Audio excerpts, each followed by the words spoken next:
দূর থেকে আসছি রে। এই মামু দাঁড়ান না ভাই। চুপ। এই মামু, এই মামু।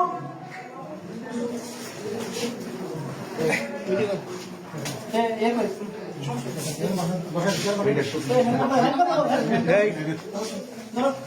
আপনি স্যার সমস্যা নেই আপনি স্যার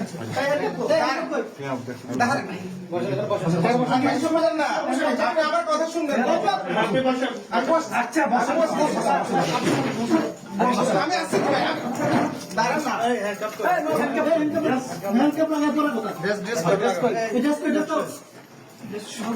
শুনেন না, আপনি আমার কথা শুনেন না। কথা শুনবো করে আপনি আমার কথা তো শুনেন। কথা শুনবে বসেন বসেন এবার বসেন বসতেছি বাবু